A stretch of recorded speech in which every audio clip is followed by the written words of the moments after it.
অর্থ উপার্জনের জন্য শিক্ষিত হওয়ার দরকার হয় না, শিক্ষিত হতে হয় নিজের ব্যক্তিত্ব গঠনের জন্য। সুযোগ যদি তোমার দরজায় কড়া না নাড়ে, তবে নতুন একটি দরজা বানাও।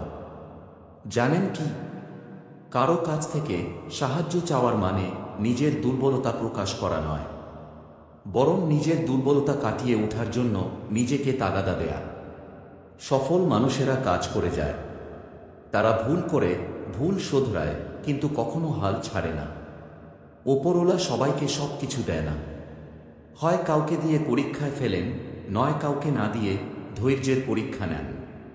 অদ্ভুত এক সময় আছি আমরা, অপরিচিত মানুষ খোঁজ নিচ্ছে কেমন আছি, আর পরিচিত মানুষগুলো সময় পায় না খোঁজ নেওয়ার। ভালো সময়ে পুরো পৃথিবী পাশে এসে দাঁড়ায়, আর খারাপ সময়ে নিজের ছায়াও পাশ থেকে সরে যায়। ধৈর্য রাখুন, সময় কখনো প্রতারণা করে না।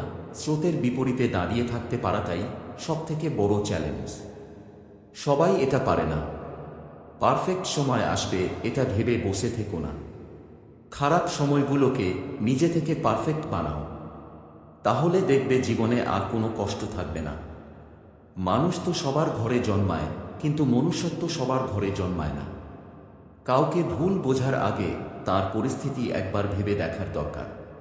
হোঁচট পাথরের সাথেই লাগে, পাহাড়ের সাথে নয়। ধৈর্য রাখো, কখনো কখনো ভালো জায়গায় পৌঁছানোর জন্য খারাপ পরিস্থিতির মধ্যে দিয়ে হাঁটতে হয়। সময়ের অপেক্ষা করো, সঠিক জিনিস সঠিক সময়ে ঠিক পেয়ে যাবে। কোনো কাজে হাল ছেড়ে দিও না, মনে রেখো, কাজটা যদি সহজ হতো তাহলে সবাই তা করত। তর্ক যদি করতেই হয় তাহলে জ্ঞানীর সাথেই করো, জিততে না পারলেও কিছু শিখতে পারবে।